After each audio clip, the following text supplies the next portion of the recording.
Assalamu alaikum.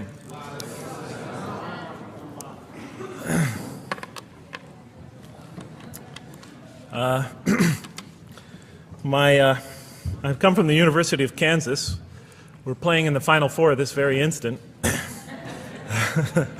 So I want to let you know that you've asked a lot of me today. No, I'm just joking. All right, very briefly, I just want to talk a little bit about what the Quran has to say about the purpose of life. I think this is an extremely important subject, especially for Muslims living in America, because we're sort of a minority, a new religion here, and many people are interested in what we believe. And I think the primary question that people want answered when they first consider another religion is how that religion views the purpose of life, the purpose of of our existence here. And so I'm going to begin, though, talking about an atheist point of view, because I want to talk about what sort of answers the Quran might have for an atheist. So to begin this, I need to talk for about 5 or 10 minutes about what I believe contributed to my becoming an atheist, because I grew up in a Christian family. And then I'll talk for about 45 minutes or so about what I experienced in the Quran and how that sort of changed my perception. So it's very simple. But my wife always says I should summarize what I'm going to do before I talk, because it's easy to get lost in my speeches. And my wife doesn't have a lot of confidence in my speaking ability. Okay, so let me start out by mentioning that my mother certainly played no role in my becoming an atheist. My mother was a wonderful woman, a beautiful lady. She had tremendous dignity and class. The neighbors loved her. She was a registered nurse, and she put in many extra hours at the hospital. She worked in the ward that dealt with dying patients, and when I would come and pick her up late from work at night, not all the patients, but many of the patients would drag me over and talk to me and tell me what a wonderful woman my mother was. When she died, her funeral was packed, and person after person that came up to me had a story to tell about my mother and her goodness. Time and time again, people described her as, "Jeff, your mother is a true saint." She was a deeply religious woman, a great mother, a great teacher, a gentle person. She never cursed. I never heard her curse, swore, ever in her whole life. Never heard her speak to anybody rudely or speak about anyone rudely. She was a tremendous example of a truly religious person. And she didn't wear it on her sleeve. It was just slowly but surely you could see it just in her day-to-day interactions with people. My father, on the other hand, was a difficult man. My father, for some strange reason, had this tremendous rage inside him. I don't know where he got it. He had this terrible violence inside him. And every night, he would try to quell that violence with hard drinking. And his drinking, though, only made him all the more volatile. Because my father could be laughing and joking one minute, and he could fly into an angry rampage the next for some unexpected reason. You never know what would trigger it. And once he flew into that angry rampage, it would take, he would just go wild in the house would be in havoc, and he would rage on and on and on, and it would take an awful lot of liquor and several hours before he would finally go to sleep. And this would happen night after night after night. And so my 4 brothers and I was the 4th in line. My 4 brothers and I lived a frightening and precarious childhood. But I'd have to say the worst of it was watching my father regularly taunt and threaten and abuse my mother. And it would happen day in, day in, day in, day out, night in, night out. And it was a never-ending nightmare. You see, it's really not so bad when you're the target of your father's violence. You might think it's bad when a child is the target of their father's violence, but it's really not all that bad. At the moment of attack, you're really not thinking about anything except your own survival. When he's firing punches at you or kicking you on the ground or chasing you throughout the house, or when he's threatening you, "I'm going to hurt you, bad boy," you're not thinking about anything at that moment except escape. While all that's going on, you're not thinking about the aftermath or consequences, the psychological repercussions or anything like that. And when it's all over, you might even excuse the onslaught because you figure maybe you somehow deserved it. If not for what you did this time, maybe for something you did in the past.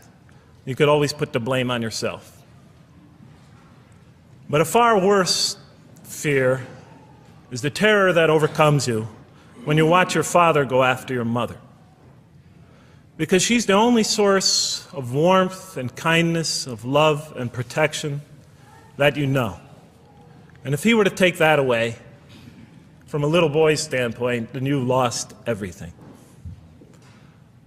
But far worse than the fear is the guilt. And it comes over you from several directions. First of all, there's the guilt that comes at you upon you from the growing antipathy you have towards your father. Because we're taught to love and respect our parents, and we are born with this natural bonding attachment to them. But when you watch something like this happen night after night after night, and this rage is growing inside you, you're being pulled in opposite directions. Then there's also, of course, the guilt that comes when you think that you might be the cause of this night's violence. Maybe something you said or did that you didn't even realize triggered it. Maybe just your father's dislike of you triggered an argument between your mom and him that is now raging on downstairs. But the worst guilt of all, and it is by far the very worst, is knowing that you did nothing to stop your father from hurting your mother. Because while he raged on against your mother downstairs, you hid in your bed and you trembled underneath the covers. Maybe you whimpered and you cried and you put the pillow on your head. And thus, you traded personal respect for personal safety. And with each such incident, you come to realize with ever greater and greater clarity, you come to realize your own weakness, your own impotence, your own incompetence, your own worthlessness, your own cowardice. And the hate grows and festers inside you, not only for the man that you call father, but for yourself as well. It is a terrible, terrible thing to make a young boy choose between his mother and himself. It is extremely unfair. I noticed that tomorrow there's going to be tomorrow morning a lecture about spousal abuse given by Dr. Shaheen Rizwan. I hope you'll all attend it. I think it's a very important subject. When I was little, I used to daydream about life without my father. I just wanted the violence to go away. I wanted not to be afraid anymore. I felt like I was trapped in a bad dream and there was no way out. And so I prayed to God again and again and again to remove my father from our lives. But he was always there, and very soon I began to wonder if God really was. I could not fathom why God would subject my mom to such lifelong punishment. Could not imagine what great sin she must have committed, or that we, her children, must have committed to deserve my father. I didn't have the maturity to sort out such questions, but I had enough fear and anger to provoke them. I was too young to see the wisdom in allowing my mom to suffer the violence and abuse of my father. I was too young to understand why God would let innocent children tremble night after night after night in their beds, fearing that they might not see their mother the next morning. I was too young to see how the mercy of God could even extend to my father with all his terrible failings. All I could see in my world was chaos and violence and fear, and so it became easy for me to question the existence of God. And I began to do that at a very early age. I think I'll even say that the turmoil of the 60s and 70s That's the age when I was a teenager in the late 60s, early 70s, only reinforced my skepticism. When John and Robert F. Kennedy were assassinated, or Martin Luther King was gunned down, when Vice President Agnew was kicked out of office and Richard Nixon soon after him, when the race riots erupted in city streets like mine, and gang fights erupted in our cities, many of those which I was involved in, when I saw the bizarre and senseless carnage of Vietnam, they all confirmed the lesson that was already ingrained in me and that my father had taught me so well, that the world is dominated by random, consuming, undiscriminating violence. And very soon I began to ask why. Why would God make it that way? Why wouldn't he just pop us into heaven from the first and spare us all this suffering? Why does he let little children in Vietnam get napalmed and run down the street naked on fire when they had done nothing to deserve it? Why does he let the race riots go on? Why does he let the leaders be assassinated? Why does he just let the violence go on and on and on for people who had nothing to do with it? It wasn't of their own making. Why didn't he just make us angels and pop us into heaven if he could make us angels, which I was always taught he could? Why did he make us so susceptible to sin? Why didn't he make us impervious to it, like he made the angels? Is this the best world he could create, I thought? Is this the most perfect world he could create for our existence, for our beginning? I just couldn't figure it. And all the explanations I received from priests and doctors and lawyers, from whoever, spoke to me or taught me, they just didn't make sense to me. In any case, so I became an atheist when I was 16, even though I was going to Catholic school at the time. Declared myself an atheist in one class. It was a confrontation between me and a priest. We were talking about God and the purpose of life. And I expressed my views, and he said, well, then you don't believe in God. I said, well, I guess I don't. And then through my junior and senior year of high school, I got an F in religion, even though I continued to do very well on the tests. In any case, when I was 28, to make a long story short, some friends of mine gave me a copy of the Quran. And one night I was sitting in Diamond Heights, my apartment in Diamond Heights in San Francisco. I was working that time at the University of San Francisco. I was 27, 28 at that time, I can't remember. And I ran out of stuff to read, and I took this gift that my friends gave me and I began to read it. And I came to the first verse. Well, I opened the Quran, read the first page, then the second, and then very quickly, in the second surah, about 37 verses into the Quran, I came upon the story of mankind. And I have to admit, I read through it very quickly. It was about 9, 10 verses long, story of the first man and woman. And I recognized some of the details. It was similar to what I had learned when I was a child, but I noticed that there was something wrong. It was apparent to me that whoever authored this Quran, of course I wasn't a Muslim at the time, so I didn't have any idea who that was, whoever authored this Quran clearly did not understand the real meaning of the story, because they had obviously gotten the details confused. They didn't even understand the whole purpose of the story. And so I just read through it once, and then I read through it again, just to try to see what kind of point the author was making, and then I read through it a third time and a fourth, and then I realized this is something strange going on here. I'm going to read this much more carefully. I'm going to need to go through this story line by line, verse by verse, because it's obvious that the author is trying to bring out another point. And I wasn't quite sure what it was, but definitely he packs a lot of meaning into almost every word. And I thought the writer at least seems to have a great measure of brilliance. And so I'll try to sort of take you through what my experience was as quickly as I can. So I came to the 30th verse of the second surah, Surah Al-Baqarah, and it began like this. It said, "Behold, your Lord said to the angels, I am going to place a vicegerent on earth." The Arabic word is khalifa. It means a representative or an emissary of mine. "I am going to place a vicegerent on earth." And they said, the angels said, "Will you place therein one who will spread corruption and shed blood, while we celebrate your praises and glorify your holiness?" And God said, he said, "Truly I know what you do not know."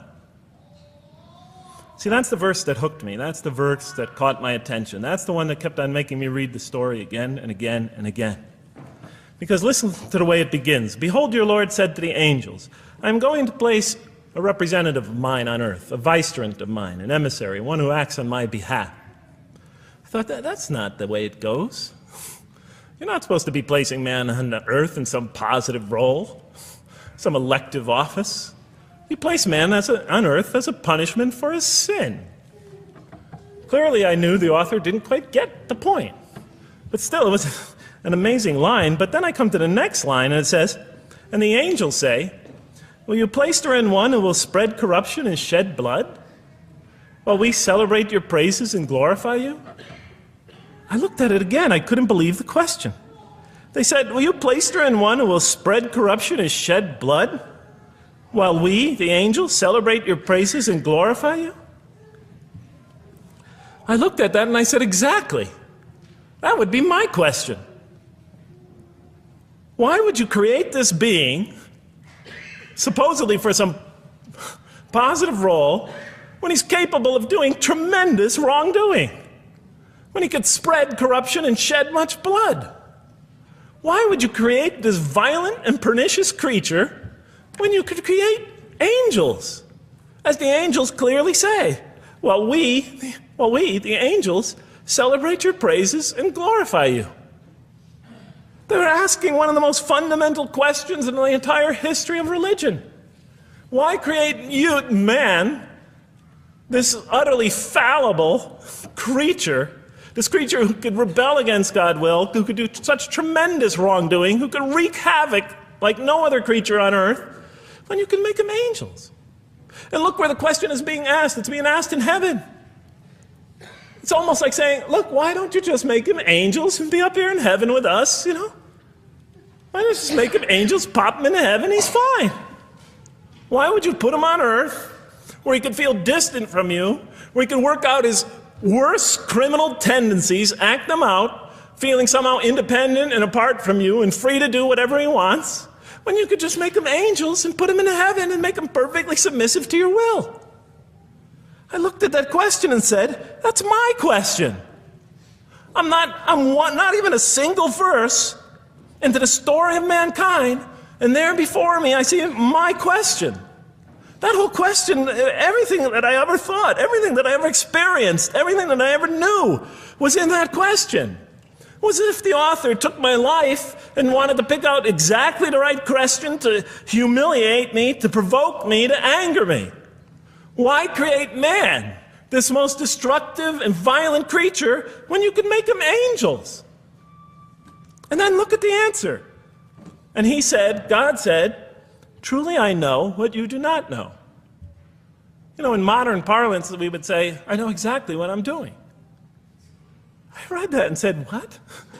You know what you do not know? You know exactly what you're doing? Well, please inform me. Tell me what you're doing. Because, you know, I'm 28 years old and I haven't figured out it yet. And I have a lot of issues that I'm still dealing with that's connected to this question. You can't just get off that easy. You can't just tell me you know exactly what you're doing. Not after what I've been through. Not after you made me this way. And then I realized, of course, I was arguing with a God I didn't even believe in. And that would happen several times as I read through the Quran. And sometimes I would just get into so agitated by what I read, I'd start arguing with this voice that I'm reading before me, that's calling to me. So we turn to the next verse. It turns out that the Quran just doesn't dismiss the question. It starts to answer it a little bit. And in the next verse it says, and he taught Adam, God taught Adam, the names of all things. And then he placed them before the angels and said, tell me their names if you are right. So this verse is clearly referring to the previous one.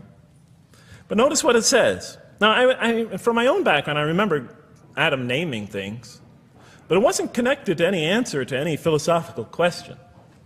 But here, notice what it says. And he taught Adam the names of all things. And I realized already, just from the first verse, you got to read these verses very carefully because it's packed with a lot of symbolism and meaning. And he taught Adam the names of all things. So here we see Adam is not only just a creature who knows how to name things, who's acquiring the gift of language, but he's also a learning creature. God is teaching him. Now right here, right in this verse, and it'll come even clearer in the subsequent verses, that the very first thing that the Quran is going to emphasize here is man's intellect. He is a learning creature. He is taught. And what is he taught? What is one of the great intellectual gifts he's given? In response to the angel's question, the gift of language. Because through language, mankind can not only learn, but he could learn things not only through his own experience, but he could learn things that other people have experienced of times and places that are hundreds, thousands of years and miles separated from him. And so that all our knowledge becomes cumulative. Every generation learning from the generation before it. I'm learning today from authors I read from other sides of the world that may have existed 2,000 years ago. And so we all contribute to our collective learning and knowledge.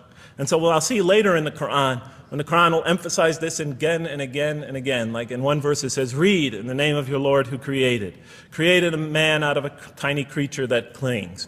Read, it commands the reader. For your Lord is most bountiful. Why is he most bountiful? What great gift did he give you? For he taught man the use of the pen. And through it taught him what he otherwise could not know. And time again, the Quran will call upon man to use his intellectual faculties and swear by his intellectual faculties and to use them correctly because they play a fundamental role in guiding him to truth. I never came upon a scripture that puts so much emphasis on the correct use of our intellectual faculties, on the harnessing of reason in helping us attain to faith. And he taught Adam the names of all things. And then he placed them before the angels and said, tell me their names if you are right. Okay, you have this objection you have this natural question about this creation of mankind. Here, this mankind is this human being, this human creature is a learning creature. He has many intellectual gifts. Here, I'm going to place these things before you. Tell me their names if you are right about man. And what did the angels say? In the next verse they say, glory to you. We have no knowledge except what you have taught us. In truth, it is you who are knowing, the wise.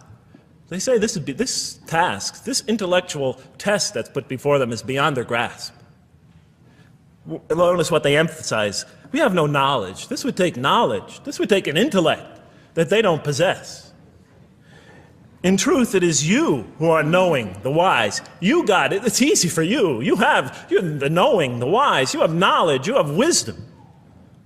But this would take knowledge and wisdom that is beyond us.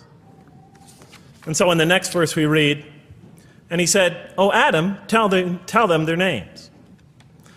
And when he had told them their names, notice how it's nothing for him. For mankind, he has this phenomenal ability. And when he had told them their names, as if it's just a triviality for man, he names them. "O Adam, tell them their names." And when he had told them their names, God said, "Did I not tell you that I know what is unseen in the heavens and the earth? And I know what you reveal and conceal?" He's clearly going back to the angel's question. Yes, you have these natural concerns about the creation of mankind. Yes, he could do these evil things. But look at this tremendous intellect he has. This is something you have overlooked, that you haven't considered. And that's clearly the point of these verses. Even though I felt that the author didn't quite, it was as if I realized that he didn't misunderstand the story. He was taking one of the great stories in the history of humankind, one of the fundamental greatest stories in the history of mankind, and molding it and using it as a vehicle for an entirely original message. And God said, "Did I not tell you that I know what is unseen in the heavens and the earth? And I know what you reveal and what you conceal?" In other words, didn't I tell you I know exactly what I'm doing? And then in the next, and didn't I not tell you that I know what you reveal and conceal? I looked at that. What did they reveal and what did they conceal? What did their question reveal and conceal? I thought about it for a minute. Oh, it's obvious. What did their question reveal? You just go back and look at the question. It revealed the sinful and sinister propensities of man. I mean, it's obvious, right? Why are you all looking at me like that? You're starting to scare me. You're all looking very serious. Am I losing you? Wow. Okay. So, they revealed the sinister and evil propensities of man. But what did their question conceal? And all you have to do is think about it for a minute. Human beings, yes, they could do evil. Yes, they could do wrong. Yes, they could create misery. But they could also do exactly the opposite. They could choose to do evil. They could choose to do tremendous good. They could choose to do tremendous violence. They could choose to show tremendous compassion. They could choose to be, to live by falsehood. They could choose to live by the greatest truths. They could be terribly ugly. They could be terribly beautiful. And up until that point in my life, I, like the angels, that only saw one side of the coin. And for the first time when I read that verse, believe it or not, it was an eye-opener for me. I had always been obsessed with the evil potentials of human beings. When I read that verse, I realized that, and I had a great example right in front of me with my own mom, I realized that I had been blinded by only one side of human nature. So we go on to the next verse. And behold, we said to the angels, bow down to Adam, and they bowed down. But not so Iblis. Iblis is like the father of Satan. Satans, satanic beings, forces, creatures, existences. He refused and was arrogant. He was of those who reject faith. An interesting statement. And behold, we said to the angels, bow down to Adam. And they bowed down. Bowing down could symbolize two things. Bowing down could symbolize the superiority or potential superiority of one being over another, and so they bowed down to them. Bowing down could also mean that they serve that creature in some respect. Of course, the Quran says that all beings serve God, all created beings serve God. But this verse seems to be indicating, and the rest of the Quran will make it clear, that these angelic beings, these angelic entities, will serve the development of mankind. We'll even see later that the satanic beings serve the development of mankind. Both forces, angelic and satanic, will serve the development of mankind. Because one will present man with a choice to do the most altruistic things. The other will simultaneously try to influence man in the opposite direction. And so human beings will be moral creatures, and they'll have to make moral decisions. And it's in those moral decisions that they will grow spiritually and morally as human beings. And they'll take that into the next life. And the angelic and the satanic forces will be catalysts for those moral choices that they make. They will heighten the human being's awareness of the rightfulness and the wrongfulness of the choice he's about to make. And the self, the soul, the nafs, as they say in Arabic, will have to make the ultimate choice between good and evil. And that choice, that test will come again and again and again as human beings either grow or decline. And those tests will come again and again and again to try to help him towards his spiritual evolution, to bring him back, but that choice is ultimately ours. But I'm getting ahead of myself. And so we said to the angels, bow down to Adam, and they bowed down. But not so Iblis. Iblis is Satan, this rebellious force, this evil prompter, the one who whispers into the human heart. He comes into being. And with the introduction of Satan, we have the introduction of evil, that evil influences on human beings. And notice why Iblis does not bow down. He refuses because he was arrogant. You know, we often hear what's the root of all evil? In the West, it's always money, greed, etc. Here the Quran says that, seems to be saying that the root of all evil is not always material wants. It's not always money, it's not always greed. At the heart of evil is arrogance. Putting yourself above all others. Of assigning to yourself special priority and neglecting the rights of others.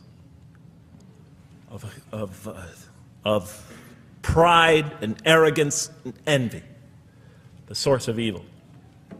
He was of those who reject faith. I looked at that verse and I said, okay, I mean, I get why you would create angels, to sort of influence man in a positive direction. But why in this story now are you introducing Satan? What sort of role was Satan play? And then, of course, you just think about it for a minute and you say, yes. The story is telling us that on one hand, we have these magnanimous urgings come from one direction. On the other hand, we have these satanic urgings coming from another direction. In other words, the Quran is telling us that man is not only a learning creature, but he's a moral creature. He has understanding of right and wrong. And God infuses those, allows those influences to come to him. Man is not only an intelligent being, but a moral being. And so, the Quran is not all that difficult to understand. You just sort of read it, I found, and you just sort of follow your nose through it and see what it's saying. I'm sure as most of you in this audience know. Okay, so we see that man is not only a learning creature, but he is a moral being as well. There's another verse in the Quran that says, by the soul and that which whispers into it, or which breathes into it. It's morality, it's immorality, and it's God consciousness. Both of these we are under the influence of. And God allows us to be under the influence of this. He creates us to be exposed to both influences. And then the verse says, truly he is successful, who causes it to grow. Causes his soul, his self, his real self to grow. And truly he is lost, who stunts it, who disallows, who destroys his personal growth. So mankind is not only an intellectual being, but a moral being. And we said in the next verse, O Adam, dwell you and your spouse in the garden, and eat freely thereof what you wish, and eat freely thereof what you wish. But come not near this tree, for then you will be among the wrongdoers. I looked at this verse and I was starting to wonder if the author was drifting back to the old story again. I was confused. And we said, O Adam, dwell you and your spouse in the garden, and eat freely thereof what you wish, but come not near this tree, for you will be among the wrongdoers. I thought it was drifting back to the old story. Man sins, man's punished for his sins with earthly life. Maybe the author is drifting, he had a good idea, and now he's drifting back to the sort of traditional story. Maybe he couldn't make his mind up what story he wanted.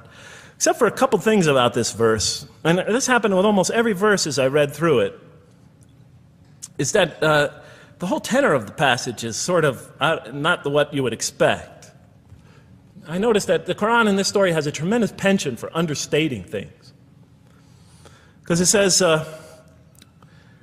and said to Adam, dwell you and your spouse in the garden, and eat freely thereof what you wish, to Adam and his spouse. But come not near this tree, for you will be among the wrongdoers. I mean, there's no sense of God being threatened by the possibility of man eating from the tree. In this story, we don't see in this verse, we don't see that God is nervous at the prospect, that he's threatened by the prospect, that he's anxious about it. The tree that he picks, it seems like he's just picking out any tree. Nothing special about the tree. Go not near this tree, for you will be among the wrongdoers. Satan will later come to him and tell him it's a tree of eternal life, of a kingdom that never decays. Turns out to be a complete falsehood in his part. Nothing special about the tree. It's just a tree. God's not nervous at the prospect at all. In the tradition that I came from, God is threatened by the prospect. He has to put an angel with a fiery sword by to protect the tree so that mankind never goes next to it again. I'm not putting it down, I'm just pointing out the difference of the story. They're both beautifully told. But he has to guard the tree. Why? Because if they eat from it, they'll become gods like us. This man, he already has a rebellious nature. Can you imagine if he eats from this tree? Can't let him get near that tree. But here, just, calmly says, but if you do, you will be among the wrongdoers. God is not worried about himself. It's just warning man, making it clear that if you do this, you've committed a wrongful deed. Again, the whole tenor of all these verses, as you read through it, is God knows exactly what he's doing. Okay, next verse. But Satan caused them to slip and expelled them from the state in which they were. And we said, go you all down, some of you being the enemies of others, And on earth will be your dwelling place and provision for a time. What? I said. I mean, I was expecting now the rage, the anger, the violence, the jealousy. That's what I was expecting. Okay, they eat from the tree. Where's the rage, the violence? I'm going to punish you now. You're going to sweat on earth. And you're going to suffer, and you're going to stub your toe, and you're going to work, and you're going to labor. And you're going to die there for what you did. And where is the woman? All right? And the woman, right? She's the one who's going to suffer the most, right? She'll have to suffer labor pains and monthly cycles, right? And bleeding and crying out when her children come into the world. She'll scream out. And worst of all, the greatest humiliation, the man will rule over her. When he's obviously her intellectual inferior, because she and the angels she and Satan seduced him, and he just bumbled along and committed a real, wrong deed. Well, I don't mean to make light of it, but the story is obviously different, though. No threat here. As a matter of fact, look at the way it says, "O Adam, dwell you and your spouse in the garden, and eat freely thereof what you wish. But come not near this tree, for you will be among the wrongdoers." Then they make the mistake. But Satan caused them to slip and expelled them from the state in which they were. And we said, "Go all you down, some of you being enemies of others, will be adversaries of others. Some of you will be adversaries of each other, and on earth will be your dwelling place and provision for a time." This is not a deity losing it. If you look at it, on earth will be your dwelling place and provision for a time. That's not the words of a God that is lost, that is really extremely upset. On earth will be your dwelling place and provision for a time. When I walked into the hotel today, and they said, and it's this nice one up there, I don't know the name, I can't remember the name of it, but it has a continental breakfast. And they said, your room will be room 111, and there's a continental breakfast in the morning. I didn't say, I didn't think they were mad at me. Because they said, you're going to sleep here, and this is going to be your provision in the morning. Oh, thank you. But notice something else about this verse. When you read these verses for the first time, I don't know, maybe I'm nuts, and many people think I am. But when you read these verses for the first time, this is just so much that catches your attention. But Satan caused them to slip. I remember, I couldn't get that verse out of those words out of my head. Satan caused them to slip. To slip? The greatest sin in the history of the human race, and it's called a slip? In my culture, slip means, you just momentarily, for a fraction of a second, you lose your focus. It's not a big deal. My Uncle Bob used to always say to me, "Jeff, I'm sorry I'm 5 minutes late, I slipped up." The understanding is it's no big deal. It's just a slip.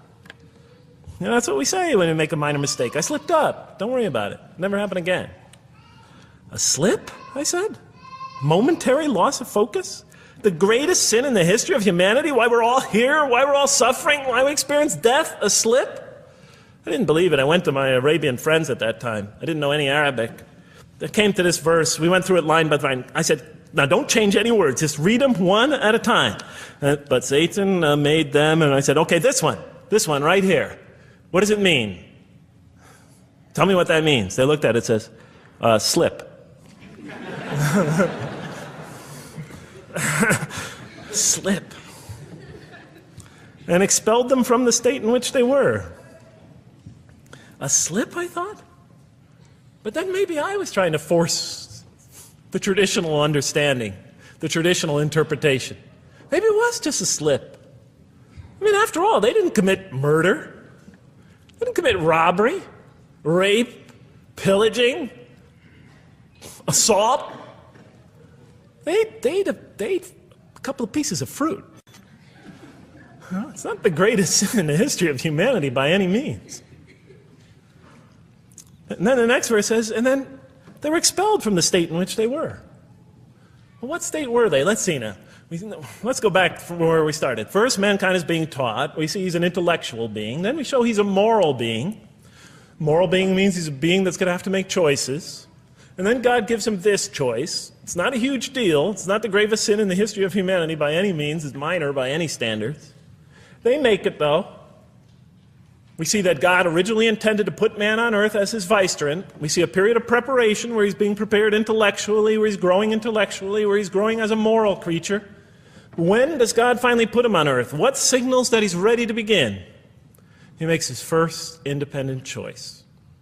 It's not the worst deed in the history of humanity.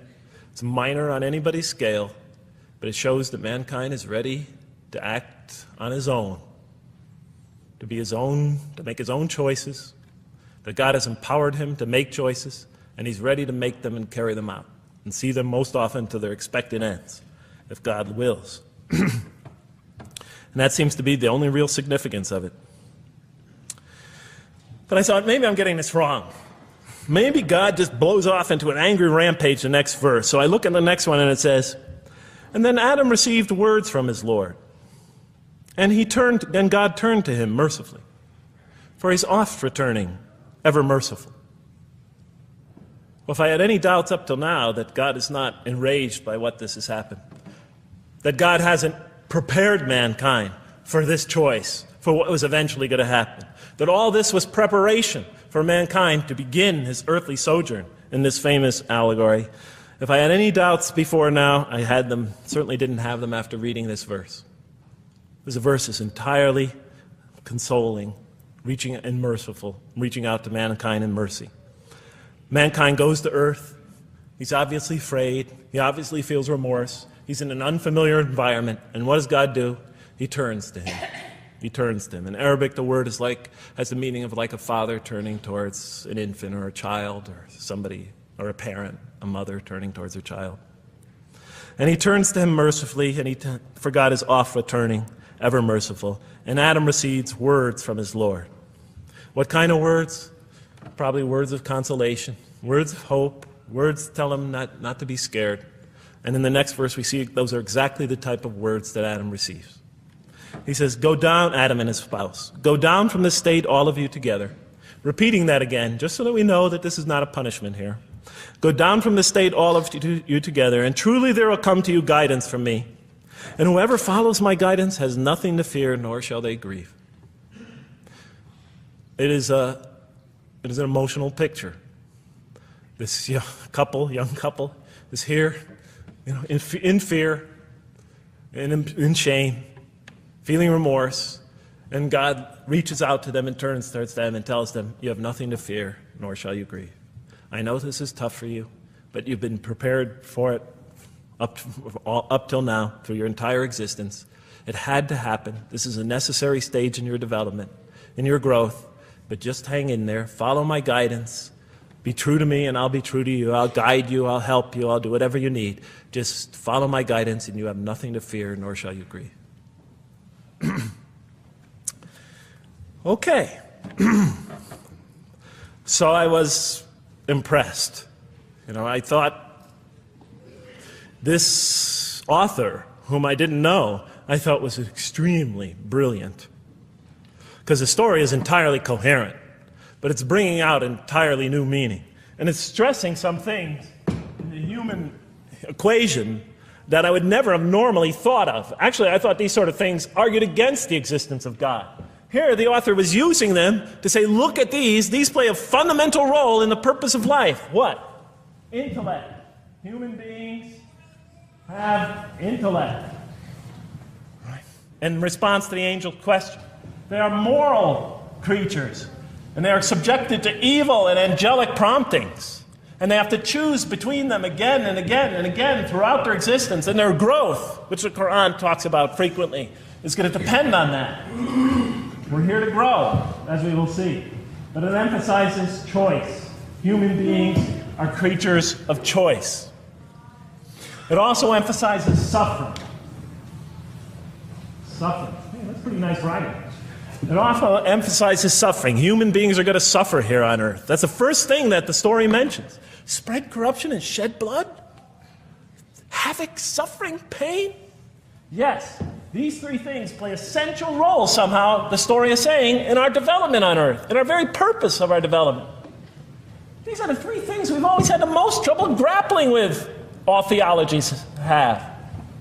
Why give us intellect if it leads us often to challenge in our minds the existence of God? If we can't reconcile the existence of God with our minds, with our reason, why give us choice if we could choose to do wrong? Just make us angels. Why let us suffer so on earth? Just pop us into heaven. And here the Quran is telling that these play essential roles in our attaining of faith. Not only these, of course, it also mentions guidance, God's forgiveness, revelation, etc., angelic forces, satanic temptation. It mentions all these other things as well. But these three essentially really caught my attention. I never expected that these three things would be emphasized. And so as I read through the Quran, I looked, anytime I saw anything that seemed to relate to this, I would write down notes and underline it. You know, and I would walk up and down in San Francisco with my pen as I'm walking, because I like to walk about 7 miles every day, and I'd be underlining. My friends would always say, "Jeff, what book are you reading?" And I would lie to them. I'd tell them, "Oh, it's a great novel or something." You know, I didn't want them to know that I was reading the Quran. I think they thought I was going nuts. But in any case, so very quickly, I was wondering, does the Quran really emphasize reason? Does it really emphasize choice? Does it really emphasize suffering? How much more time do I have, Madam Speaker? 35? 25, okay. I'll do the best I can. So let me just try to indicate to you, as I read through the Quran, and I'll try to get through this quickly because you guys look tired. And I know you're interested to find out how that basketball game is turning out. Let's see, does the Quran really emphasize reason as essential to human growth, to this experience we're having on earth, to our very purpose? And the answer is definitely yes. So much so that even Western Orientalists, people who wrote against the Quran, said that this is a major feature of the Quran, a feature that you cannot miss. Henri Lamens, writing in the early part of this century, one of the famous Orientalists, you know, who wrote very much against Muslims, hoping to unseat them from their religious belief. He wrote, "The Quran," and this is his quote, "is not far from considering unbelief as an infirmity of the human mind." Unbelief is, he thought, and he was saying it mockingly, is like, you know, you can't think straight. You're not using your mind right, as my father used to say. Maxime Rodinson wrote at length about the rationalistic approach of the Quran to faith. And this rational tone of the Quran is one of its most salient features, beyond doubt. I'll just give you a few quotations. One of its fundamental themes is that people ignore or reject God's signs and corrupt religion precisely because they do not use their reason. And the Quran will say that again and again and again. The Quran says about the disbelievers, they refuse to reason and are people who do not reason. I have 7 such quotes in the Quran. The Quran will say, "Will you not reason?" It mentions that 14 times to the reader. God reveals signs and lessons and admonitions so that, and this is a quote from the Quran, perhaps you will finally use your reason. There are 8 such statements in the Quran. From the Quran's viewpoint, reason and faith are allies, just as illogic and false belief are allies. And it clearly sets the conflict along these lines. It says the right way has henceforth become clear from error. Those who benefit most from the Quran are persons of insight. 16 such statements in the Quran. Firmly rooted in knowledge, 8 such statements. Use their reason, 10 such statements. Stand on clear evidence and proof, 7 such statements. Those who oppose this revelation are deluded, 9 such statements. In manifest error, 28 such statements. Ignorant, 15. Foolish, 3. Have no understanding, 9. Only follow surmise and conjecture, 9. And blindly adhere to tradition, multiple times. It states that. In an almost Socratic style, the Quran repeatedly quizzes the reader and calls into question his or her assumptions. Again and again, it asks us, what do you think? 18 such statements. Have you considered this or that? 13. Did you suppose? 7. Sounds like a math teacher. Do they not ponder? 2 such statements. Do you think? Do you even think? 18 such statements. The message is clear. To gain truer faith, we need to free ourselves from inherited notions and examine our beliefs rationally. Learning plays a key role in human development. Read, the Quran exhorts the reader. For God taught us the use of the pen and taught humankind what it otherwise could not know. In life, nature, and history, in the Quran, there are signs and lessons for those who are wise. There are 21 such statements. The Quran states over 100 times that it has been revealed to make things clear. I thought the author of this Quran must have had a strong mathematical insight, a natural mathematician. All throughout, when I was reading, I was trying to imagine what he must have been like. God teaches humanity both directly and indirectly, and sometimes so subtly that we are unaware of his instruction. Thus, he tests us in multifarious ways. Of course, I just want to make it clear, Muslims believe God himself is the author of the Quran. Sometimes I give this speech and people come away and ask me, Jeff, who is the author of the Quran anyway?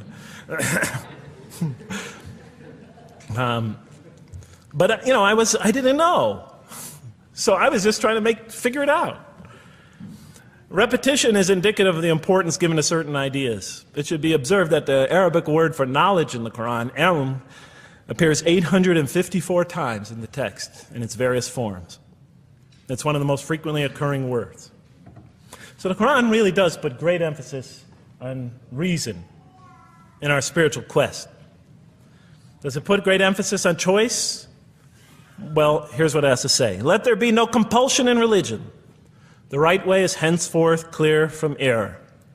It's a choice, and it must be freely made. And it's a choice between correctness and error, between right and error, between reason and falsity. Had God willed, he could have indeed guided you all, it says in the Quran. I went, why not? I thought. Why not just guide us all? Why let some of us choose to go this way and that way? The Quran was constantly provoking me as I read it. Do not the unbelievers know that had God willed, he could have guided all mankind? Oh, do not the believers know that had God willed, he could have guided all mankind? Okay, I'm an unbeliever, I thought. Tell me, why didn't you guide all mankind? If you want us to be in conformity of your will, just make us that way. And if we had so willed, we could have given every soul its guidance. Why did you let us be creatures of choice? Just program us to do the right thing. Never make a wrong choice. Had God willed, he could have made us all one community. He could have made us clones of one another. But he didn't. It wasn't part of his plan.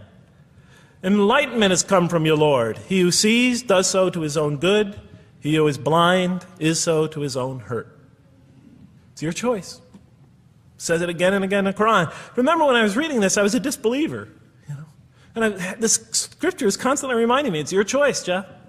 It's no compulsion in this. It's your choice. It's up to you. You're probably not reasoning correctly here. Think a little harder. Come on, try. It's just a few more steps. And whoever is guided is only to his own gain, and whoever is stray, I am only a warner. It's your choice.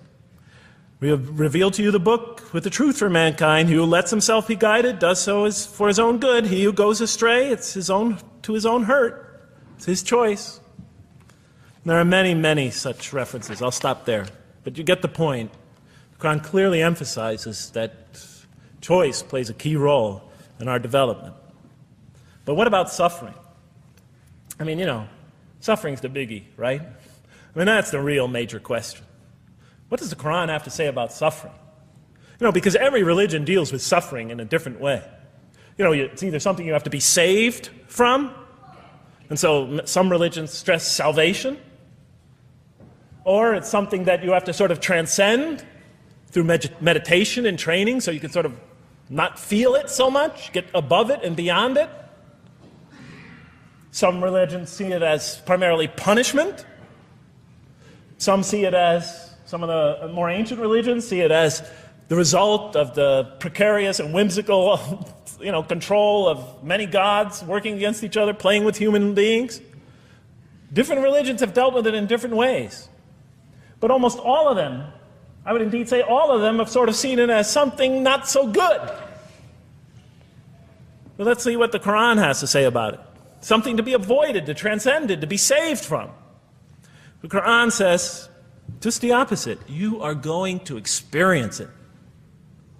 You will suffer in this life. And it plays a fundamental role in your development and your growth and in what you are to become. This scripture didn't just say you're going to experience it. It said you should embrace it. You should struggle through it. Your life should be a struggle, it says. It should be a jihad.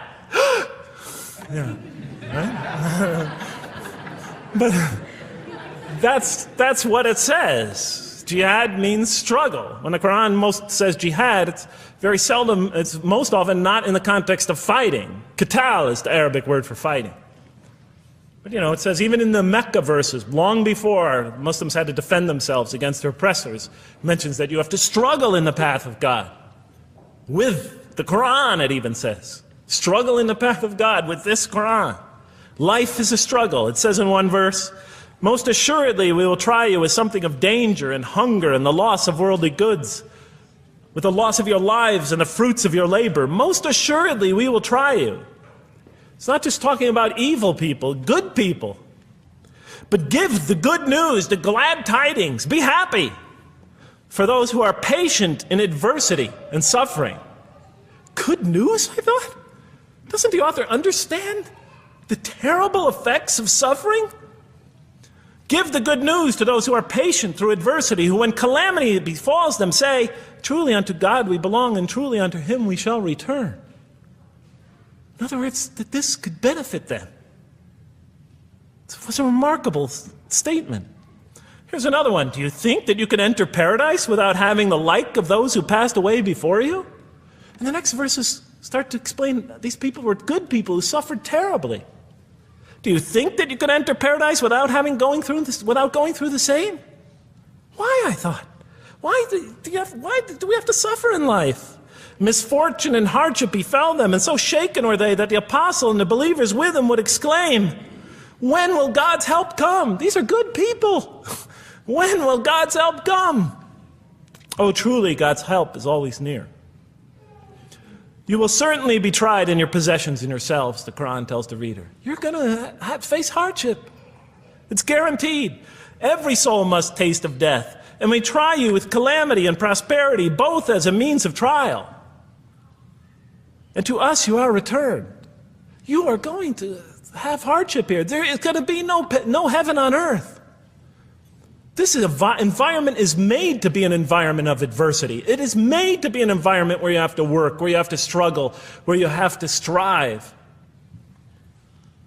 And it plays a key role. Oh man, truly you've been toiling to your Lord in painful toil, but you shall meet him. You're toiling, yes, but you shall meet him. We certainly created man to face distress. What, I thought?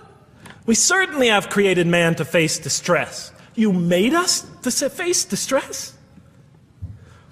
Does he think that no one has power over him? Sometimes people get, so down, they just think, this can't be a God. Look how I'm suffering. He will say, I have wasted much wealth. Some people just become totally devoted to worldly aims. Does he think that no one sees him? Have we not given him 2 eyes to see with, a tongue, and 2 lips to communicate with, to learn from by communicating? Can't he see around him? Can't he tell from communication with other people? Haven't we pointed out to him the 2 conspicuous ways? What are the 2 conspicuous ways? But he attempts not the uphill climb. One of them is the uphill climb. And it says this is the way you should be pursuing. And what will make you comprehend the uphill climb? It is to free a slave, or to feed in a day of hunger, an orphan nearly related, or the poor one lying in the dust. Then he or she is of those who believe, and exhorts one another to patience, and exhorts one another to mercy. You have not attained to faith until you struggle the uphill climb. It's telling us you should pursue the uphill climb. What is the uphill climb? Reaching out to your fellow man who suffers. To feed the poor one. To help the poor soul that's lying in the dust. And all over the world there are people in that state. And we watch the news as if it's just entertainment.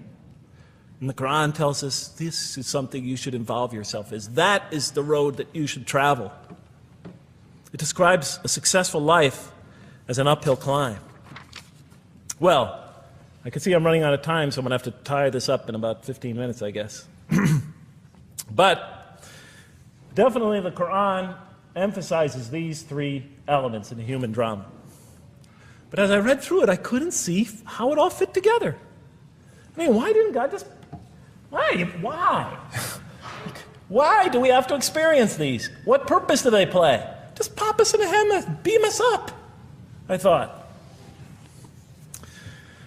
Well, one thing, like I mentioned before, the Quran will repeatedly emphasize that we're here to grow and to learn. And I'll give you 4 or 5 quick verses because I know you're tired.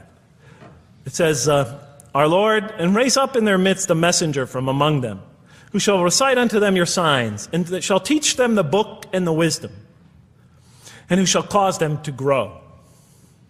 We have to learn wisdom in the book, and Revelation in particular, and who shall cause us to grow. And we have sent among you of yourselves a messenger to recite our signs to you and to cause you to grow. Truly God was gracious to the believers, this is in the 3rd surah, when he raised up from among them a messenger from themselves to recite his signs to them and to cause them to grow. It is he who has sent among you among the unlettered people a messenger from among them to recite his signs and to cause them to grow. These are all distinct references. Just 2 more. There are many more. And the soul and that which breathed into it, its immorality and its God consciousness. He is indeed successful who causes it to grow. And he is indeed a failure who stunts it. And in the 92nd surah, Surah Al-Layl, it says, Far removed from it will be the righteous who give his wealth that he may grow. So the purpose somehow is to grow. We're in a growing, learning, developing experience. We weren't just created when we came into the world. This is actually a stage of our creation. Just as our development in the womb was a stage in our creation, our essential stage in our physical creation, this is an essential stage in our personality creation, in the creation of our real being. That which we take into the next life, our essential selves. We've gone from the physical creation in the womb, primarily physical, now to the human creation, the personality creation in this stage. I thought maybe I'm, projecting my own neurosis into the scripture. Maybe it doesn't really emphasize that life has a purpose. But time and time again, I would find it does. For example, just quickly it says, those who remember God standing and sitting and lying down and reflect upon the creations of the heaven and earth and say, Our Lord, you did not create all this in vain. You did not create all this in purpose. Just when I was starting to think, maybe the Quran really doesn't state a purpose of life. It really doesn't mean there's a real purpose of life. Maybe I'm reading into it something that is there. I would come upon verses like that would force me to just read a little further, make me think, well, maybe it's just around the corner. We have not created the heaven and the earth and whatever is between them in play. If we wished to take a sport, we could have done it by ourselves, if we were to do that at all. God doesn't create to satisfy his whims or fancies or entertain himself. Do you think that we created you purposely and that you will not be returned to us? It says in the 23rd surah, the true sovereign is too exalted above that. In the 44th surah, we did not create the heavens and earth and all that is between them in play. That serves a purpose. Now, what sort of purpose can it possibly serve? So I tried to, apparently the Quran speaks about believers and those who are the rejectors. You have the believers on the one hand, the rejectors on the other. Now apparently God has created us to be believers. So I tried to study what the Quran has to say about the believers, and it's a natural thing to do, to see what it wants us to become if it has anything to do with these essential elements that it stated. I mean, it's a natural way to approach it. I think you agree. Do you agree? Somebody nod your head. That's what I say to my math students. Just one head nod is enough for a mathematician. Get one head going, okay, I did my job. Okay. So, how does the Quran describe the believers? What are they supposed to attain to? What is their ultimate thing that they're supposed to get? What are they ultimately supposed to achieve? And it's very clear when you read the Quran that what they will achieve in this life and will experience to so much greater degree in the next is they will experience a relationship of love with God. They will turn to God in love and God will turn to them in love. In the Quran, God's mercy, compassion, forgiveness, kindness, beneficence, warmth, generosity, all the things we normally think associated with God are freely given to all mankind. But when the Quran speaks of God's love, we would normally think of that as God's love. But when the Quran speaks about God's love, it's talking about something very special. This love is always presented as a relationship between two. If we do not turn to God in love, then we just receive His mercy, forgiveness, kindness, beneficence, warmth, generosity, all those wonderful nurturing things, His nurturing, and we reject it. And so we never really experience that love, because we never really turn to it and open ourselves up to it. It is always there for us, but unless we enter into that relationship, that love, that give and take, that relationship of love is never develops. We reject it, and that's what the word kafir means. It means to reject, to turn your back, to ignore, to throw something, a gift that someone gives you behind your back. And so the Quran tells us that the believers will experience this sublime relationship of love. It says, "Yet there are men who take others besides God as equal, loving them as they should love God. But those who believe love God more ardently. Say, if you love God, follow me, and God will love you and forgive you your faults, for God is the forgiving, the merciful. O you believe, if any from among you should turn back from his faith, then God will assuredly bring a people He loves and who loves Him." And throughout the Quran, I'll mention time and time again that God loves the believer. God loves this type of person. God loves that type of person, and so forth and so on. So it's quite, and I'm trying to pick the speed up here, so you'll have to excuse me for that.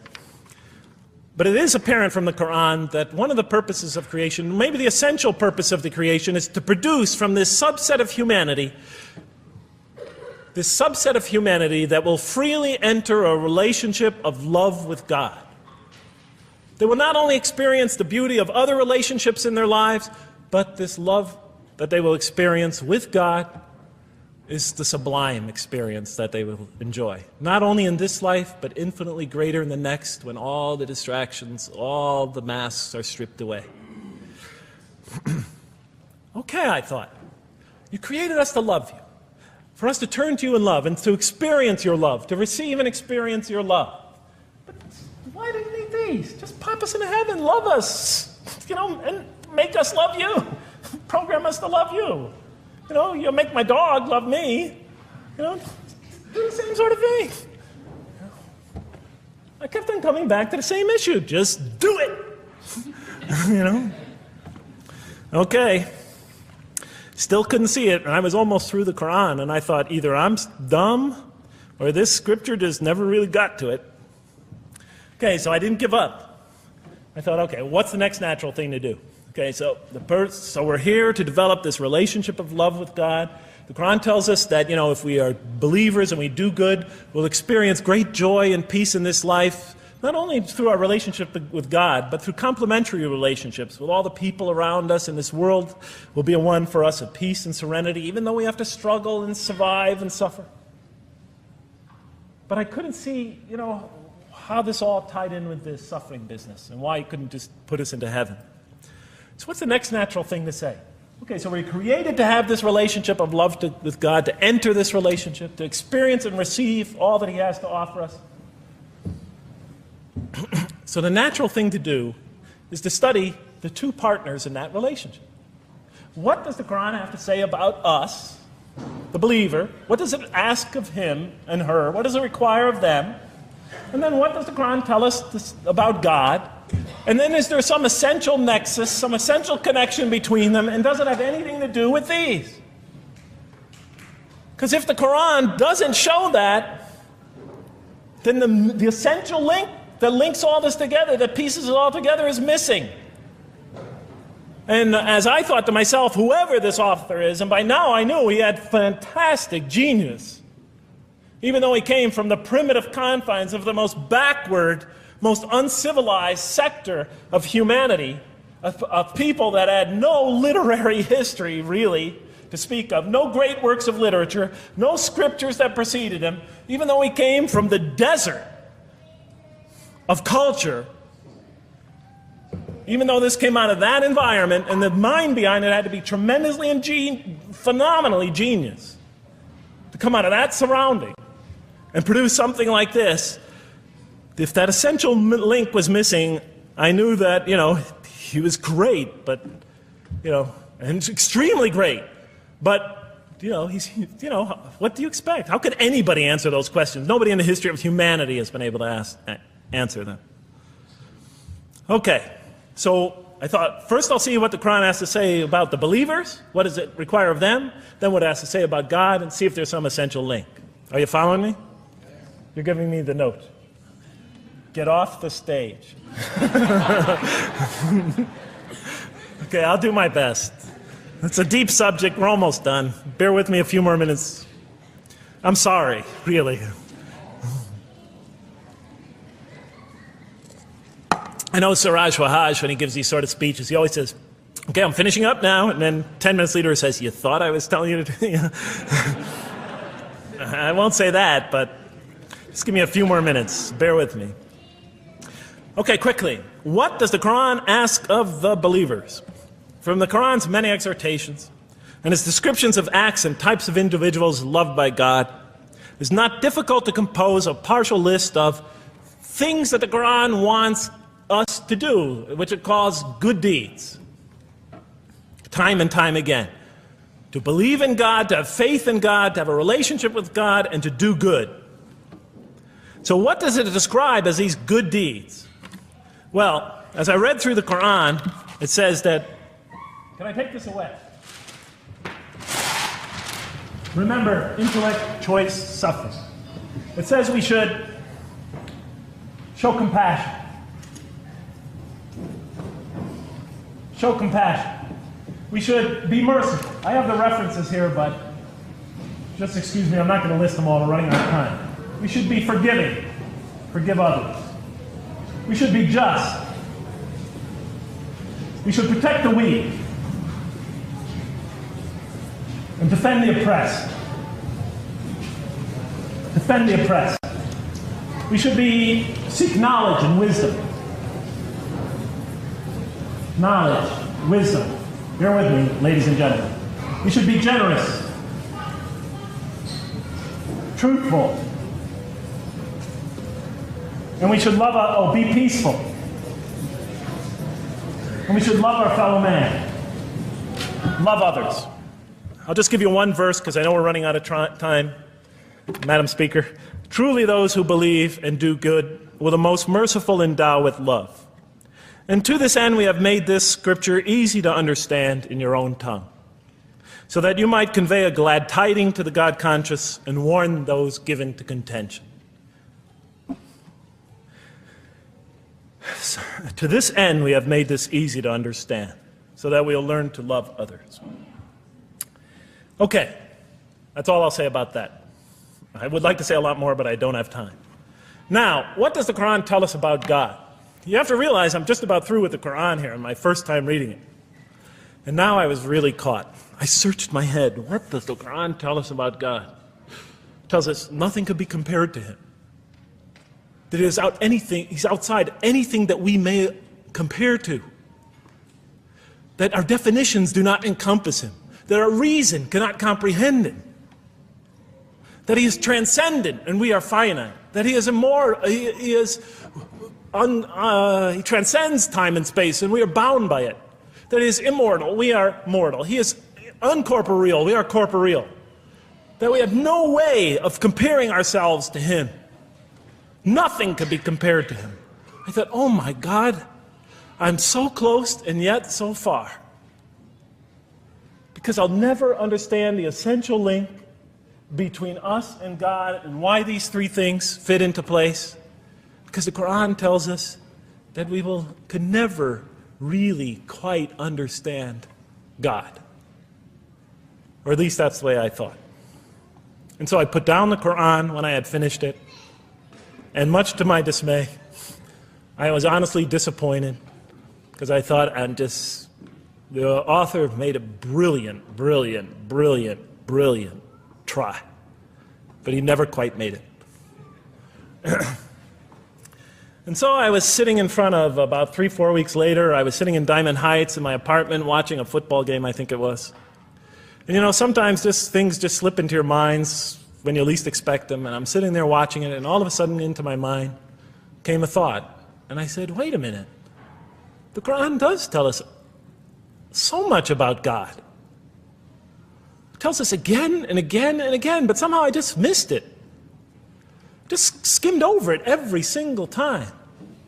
Because if you turn to almost any page, if you turn to the beginning of any surah, you could see time and time again essential information about God that I just thought was sort of a literary device, something to make it just sound more beautiful.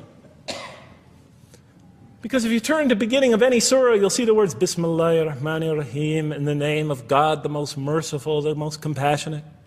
If you read almost any passage, long passage, when you come to the end of it, it's punctuated by dual attributive statements like God is the merciful, the compassionate, God is the forgiving, the gentle, God is the kind, the protector, God is the generous, the truthful, God is, and so forth and so on. There are tens of thousands of such references in the statements in the Quran. What the Quran defines as God's most beautiful names, His attributes of perfection, repeated again and again and again on almost every page. And as I sat there, sitting by the television, I started to jot them down in my, on my little piece of notebook there. Same notebook I used to jot these down before. And I began to list from my own mind the attributes of perfection as I remembered them. And they were, God is the compassionate. God is the merciful. God is the forgiving. God is the just, the protector, the defender of the oppressed and the weak, the knowing, the wise, the generous, the kind, the truthful, the loving, the peaceful, the source of all peace, the truth, and so forth and so on. Every item I had listed in my list for the qualities that we human beings are supposed to develop, the Quran was telling me had its infinite source and perfection in Allah, in God. And then all of a sudden, all the pieces fell together. Then I suddenly saw it, as I see most of you probably see as well. That now, suddenly it all began to make sense to me. In what way do I say that? Well, it was now obvious why we had to develop these qualities. It was now obvious how these things on the floor here fell into place. And I'll just say it clearly. We're here to develop a relationship with God, to become closer to God. But how can you become closer to God when He's transcendent and you're finite, when He's immortal and you're immortal, vice versa? When He's immortal and you're mortal, when He's unbound, fettered by time and space, and you are, and so forth and so on. How can you become close to that one? If I want to become close to you, I need to have something to share with you, something that we have in common. So for example, if I want to come close to this young man here physically, I'll approach him, because we both have bodies, and I can position my body closer to him. Physical presence, bodily presence, is something we both share. If I want to become closer to that gentleman back there, if I want to become closer to him intellectually, I'll reason with him so we will have a convergence of minds, because we both possess reason. If I want to become closer to one of my sisters on this side emotionally, I'll try to appeal to their sentiments, because we both share feelings and similar types of experiences that generate those feelings. But how does one become closer to God? What do we share with Him? We share with Him exactly what He gave us. Because the Quran tells us that when we came into this life, He breathes into our spirit something of His Spirit. And that we come into this world with the seed of these very qualities within us. And we could either kill them, stunt them, as the Quran says, or cause them to grow. And when we grow in these, we grow in our ability not just to experience tremendous beauty in life through all this, but we grow in our ability to receive and experience the infinite beauty, the infinite peace, the infinite truth, the infinite compassion, the infinite mercy, the infinite, etc., all the way down the list, that only comes from the infinite perfect source of all these. The more we grow in mercy, the more we grow in our ability to receive and experience in this life and in the next, to an infinitely greater degree, the mercy of God. The more we grow in compassion, the more we grow in our ability to receive and experience God's compassion in this life through prayer and through ritual and through contemplation and through other experience of others. And of course, infinitely more in the next life, the compassion of God. The more we grow in our truthfulness, the more we grow in our ability to experience God, the truth, because all truth comes from God. The more we grow in these things, the more we grow in our ability to receive and experience God's attributes of perfection. The more we grow in our ability to receive and experience His being.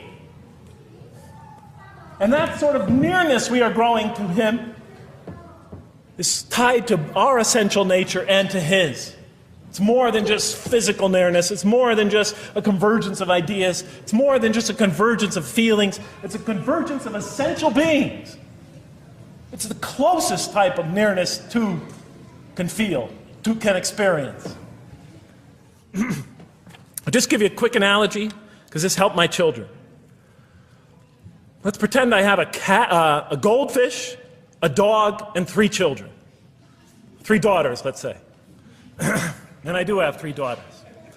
No matter how much of my love, compassion, forgiveness, caring I pour upon that goldfish, it could only experience it to a tiny degree. It might not even really be aware of it, because it's a very primitive creature. But my dog, on the other hand, when I show it all my kindness, all my love, all my compassion, all of what is essentially me, it can experience it to a much higher degree than my goldfish. And through its interaction with me, through its own trying to give its own self to me, we could experience a quite wonderful relationship. But my children, especially as they grow older and go through their own experience and their own development, could receive and experience all the love and the compassion and the forgiveness and the caring and the generosity and the protection, everything I have to offer. They could experience my being to a much higher degree than my dog ever can. And we could have a relationship of beauty that I could never have with my dog. As much as I love animals, having had 3 daughters, I know that the relationship that you have with 3 beautiful daughters could never even come close. No other relationship could approximate that. Of course, my relationship with my wife is also extremely beautiful, and she might hear this. And she's a wonderful woman, really. I mean, she's the source of so much beauty. But, okay, Madam Chairman, I am ready. So that seems to bring it all together. So now, I thought, wait a minute.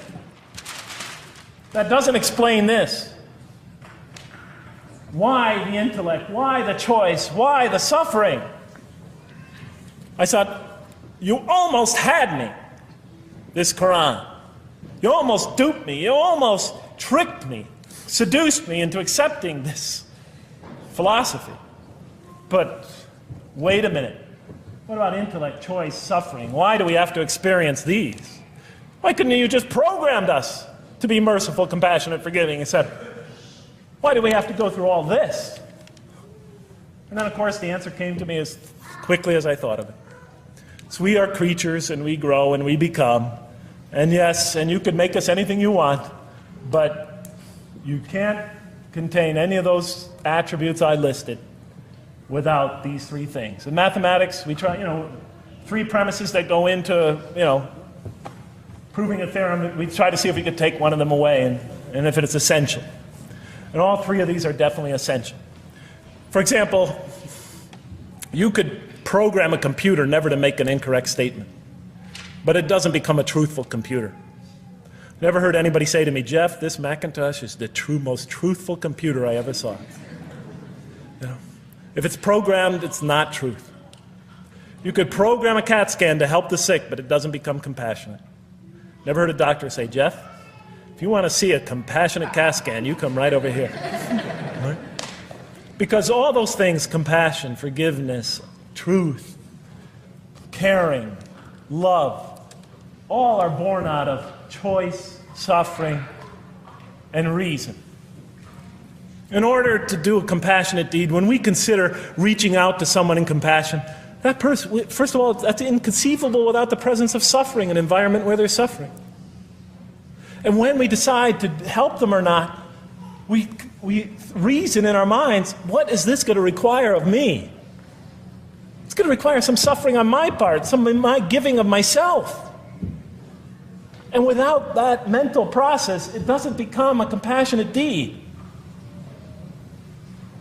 And if it isn't by choice, it's not a compassionate deed. It's that choice that makes it compassionate.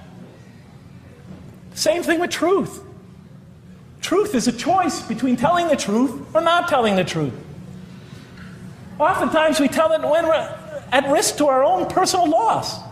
The more suffering that might come out of that choice, the greater is the truth behind it, the greater an act of truthfulness. And all the time we have to weigh the consequences of that choice. If I tell the truth there, my teacher's going to give me an F. If I don't tell the truth, I might get an A. We weigh it in our mind. Last example, the famous wedding vow. Do you take this woman to be your wife in sickness and in health, for richer or for poorer, until death do you part? What are they asking us? Do you knowingly make this choice, understanding full well what's at stake here? That it might involve richness but poverty, health or sickness, that suffering's going to be involved until death. Once a young lady told me, you never really loved me. Because when the growing got tough, when things got hard, when we hit rock bottom, when my life fell apart, you just got up and left. And she was right. And she understood full well that that's what love is all about. It is through giving and suffering together and hanging in there with each other and not bailing out and persevering through suffering, making that choice and knowing what you're doing. All those three things are essential. So it's very easy to see why the Quran stresses these. For in order for us to grow in these, I dropped it, we have to have these. And that's why it's very easy to see, ladies and gentlemen, why the Quran, 30 seconds, Madam Chairman, why the Quran talks about sin as self-destruction. The Quran says when we sin, we commit, the Arabic word is dhulm, or zulm, however dialect you have. Dhulm against ourselves. We oppress, we destroy ourselves. Because when we don't grow in these, when we grow in the very opposite of these, we are literally destroying ourselves. When we grow into the things that are antithetical to these, we are destroying our natures and will not allow ourselves to receive and experience the beauty that could be in store for us this life and the next. It's like coming into this world and developing in the womb none of the physical things you need to experience comfort and joy and peace and happiness on a physical level in this life. It's as if you're coming into this life and you've destroyed yourself physically somehow in the womb, and you came into it and you had nothing to protect you from the cold, from the heat, from the harshness of the elements, from germs, from disease, nothing to protect you, nothing to satisfy, give you the ability to satisfy your thirst or your hunger, nothing for you to experience any physical comfort. This is all that matters as we go into the next life. If we don't develop these through our relationship with God, our very purpose of our being, then we will experience terrible suffering in this life, worse than if we came into this life in a physical state that didn't avail us of any of the comfort of this life. And so it'll be worse than fire. It'll be worse than endless fire. It'll be worse than the worst hell we could possibly imagine. So the Quran tells us, that yes, when it talks about heaven and hell, it's used very powerful symbolic language, but what it essentially is telling us is imagine the greatest joy and wonder and peace and serenity you could ever experience, and that's what's open to you on the one end. But on the other end, imagine the most terrible suffering that you could possibly bring on yourself, and you could also do that to yourself as well. It'll be worse than anything you could have ever imagined. So, and it's, the Quran tells us that God says on the day of judgment, I did not harm you in the least. You destroyed yourselves. And it could say that in total objective truth. And that's why the Quran, well, I think I'll leave it at that because Madam Speaker is about to shoot me. I still have other things to talk about, but I want to find out how that basketball game is going. So thank you so much for listening to me for so long. And may the peace and mercy of Allah be upon you all. I didn't mean to try to scare anybody at the end. That wasn't my goal. I was just trying to make a point. And may the peace and mercy of God be upon you all. Thank you so much. Assalamu alaikum.